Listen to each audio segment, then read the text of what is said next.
Swayam Prabha. Digital India. Educated India.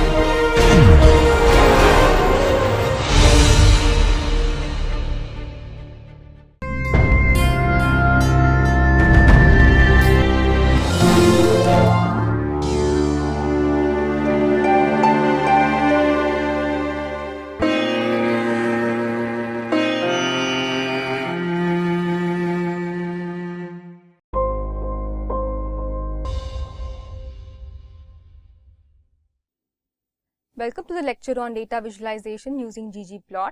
In this lecture, we are going to see how to generate histograms and bar plot, and we'll also see how to include additional variables in these plots. Before we move further, let's look at the data that we have. We are continuing with the same data that we used in the last class, which is the peoplechum case.csv file, and this is the data that we used to generate scatter plots. So we are going to continue with the same data. Now this has a total size of 14,999 rows and 10 columns, which means there are 14,999 records and 10 attributes. So you have the variables and the description here. So a small recap of what we did in the last lecture. We imported the data into R.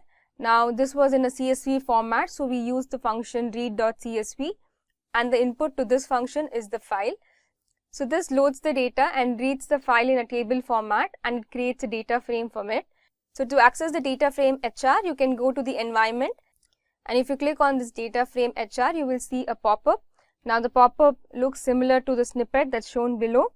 Due to space constraint, we've shown only a few records, but you will actually see more records there. So this is the entire gist of the data. So then we looked at the structure of the data.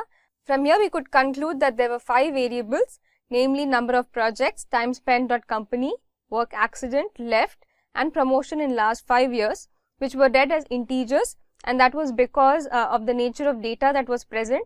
All of these had integers, but technically these are categories because there's only a limited number of values in each of these variables. So these variables can be seen like qualitative integers, and hence we converted them to categorical variable using the function as.factor.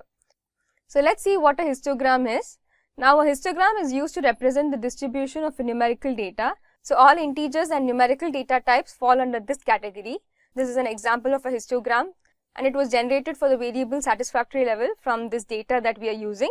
So as we go further, we will see how to generate this histogram using the function given in ggplot.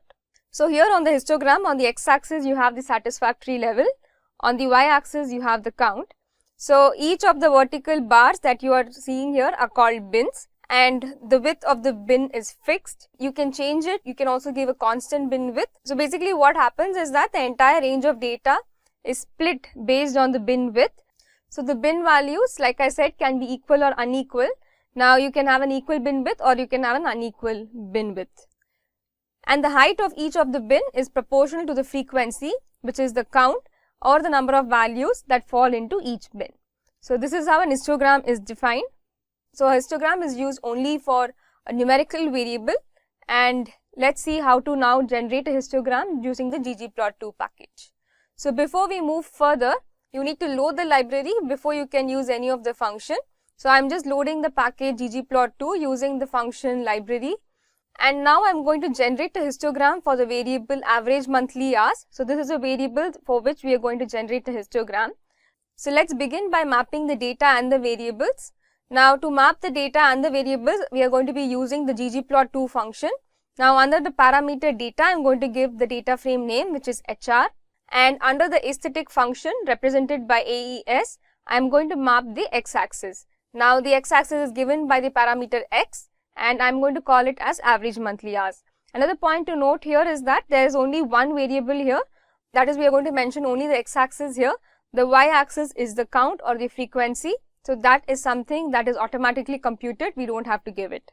Once you execute the previous command, what you will see is just a grid, and this can be accessed under the tab plots. So you have only the grid here with all the axes labeled.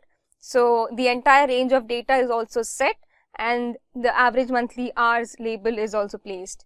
Now what happens is, to generate the second layer, which is actually the histogram, you need to use a command called geom_histogram. Now here you will see a snippet of the code The highlighted part is the only additional part that you have to type. The first layer remains the same. The first layer is with ggplot, where I mapped the data and the axis. And to add the second layer, you need to add a plus symbol here and then give the second layer. So the second layer is the geom_histogram command that I'm giving. You need to mention a bin width. Now this bin width can be equal or unequal. So when you want equal bin width, then you can just mention the bin width. But when you want an unequal bin width, then you need to give the sequence in which you want the bin width to be spaced out. The next parameter is call, which is color, and the input is black here. So this represents the outline that has to be drawn to each of these bins. And the fill color is given as blue, which is the color that is used to fill these bins. The next layer that I'm adding is basically the title, the X and the Y label. So the title is given by labs, and I'm calling the title as histogram for satisfactory level. And within this function, I'm supplying the value for X and Y axis. The X axis is the satisfactory level, and the Y axis I'm calling it as count. Now instead of the function labs, you can also use ggtitle, in which case you need to use the X label and the Y label separately. So these are two different functions, so you can use either of these. Now once you execute this command, what you will see is a histogram, and that I have represented as a snippet on the right. So this is how your histogram looks. You can see that the X axis is satisfactory level, Y is count, and you can see the corresponding frequency for each of the bins. So this is how a histogram is generated using the ggplot2 package. So now let's see how to generate the bar plot using the ggplot2 package. A bar plot is used to represent categorical data. So just like how we use histogram to represent numerical data, we are going to use a bar plot for categorical data. So this is the primary difference between a bar plot and a histogram. A histogram is used to represent the distribution of a numerical data, whereas a bar plot is used to represent the frequency distribution for a categorical data. So what you see below is an example of a bar plot. So as we go further in the lecture, we'll see how to generate this bar plot. Now here I've used the variable left from this data, and on the y-axis you have the frequency. Now these bars are vertical here. You can also have horizontal bars. So the height or length of the bar corresponds to a frequency or the number of occurrences of each particular category. And a third variable can also be introduced in the bar plot by color encoding. So before moving further, you need to load the library. If you are on the same script file as earlier, then you can just skip this step. It is enough to load the package just once in the beginning, and after that you can use any of the functions from the package. So we are going to be looking at the frequency distribution for the variable left, and we are going to start by mapping the data and the variables. So we are going to use the function ggplot, map the data as HR, and under aesthetic I am going to map X as left. Now in this case again we are going to map only one variable. So all your categories are going to be on the X axis, and on the Y axis you are going to see the corresponding counts or frequency. Once you execute the command, all you see is a grid with the variable mapped as left. So you have this categories here 0 and 1, and this can be found under the plots tab. Now to generate the second layer, which is actually the bar plot, you need to use the function geom_bar. So let's see how the function geom_bar is defined. Now here you can see that the first layer is what we had executed earlier. So to add the second layer, you need to add a plus notation here. So here I have the geom_bar function. So the color is black, which is going to be the outline for the bars, and the fill color is red. So the next layer I've added is the title, X and the Y axis. Now that can be done using the function labs. Now I'm calling the title of the plot as bar plot for the variable left. The X axis I'm calling as the variable left, and the Y axis I'm calling it as count. This is the variable. It has two categories 0 and 1, and the corresponding frequencies can be found under the Y axis, which I'm called it as count. So this is how a bar plot looks, and once you execute it, you should be able to get the bar plot that's given on the right. So let's understand how to introduce a third variable by color encoding. Now the idea is to basically add a third layer as a variable and see how does it impact, the output of the existing command. So we are going to introduce a third variable called salary, which is categorical. Now salary is a categorical variable, so it has three categories, which is high, low and medium. So let's understand what are the parameters that we have to change to the existing geom_bar command. Now we are going to give this fill parameter under the aesthetic function. Now under the aesthetic function, you need to mention fill is equal to name of the variable. I'm going to fill these colors based on the categories in salary.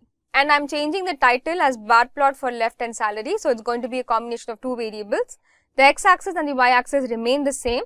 So once you execute this command, what you will see is a bar plot. Now in that, corresponding count is given for those employees with salary equal to high, low and medium. So one thing to note here is that on the y-axis you have count. Now this makes it very hard for you to really interpret, right? So we are going to convert this y-axis to percentage now so that we can interpret the plot a little better. So let's see how to introduce that. What you see here is the highlighted part, and that is the only additional part that you need to change. So your color remains black, and under aesthetic your fill remains as salary. Now you just need to add an extra comma here, and your y-axis basically becomes count by sum of count. So your count is each of these frequencies, that divided by the total frequency gives you the proportion. So your y-axis after this step is basically proportion. So it becomes proportion. Now to convert it to percentage, outside this layer I add a plus notation and give the function scale underscore y underscore continuous. Now here I am calling the labels as percent, so that converts the y-axis to percentage. The title and the x-axis remain the same. I have changed the y-axis to percent alone. So let's summarize. In this lecture we saw what are histograms and bar plots. We understood the primary difference between histograms and bar plots. Histograms are basically used where you have a numerical data, whereas bar plots are used when you have a categorical data.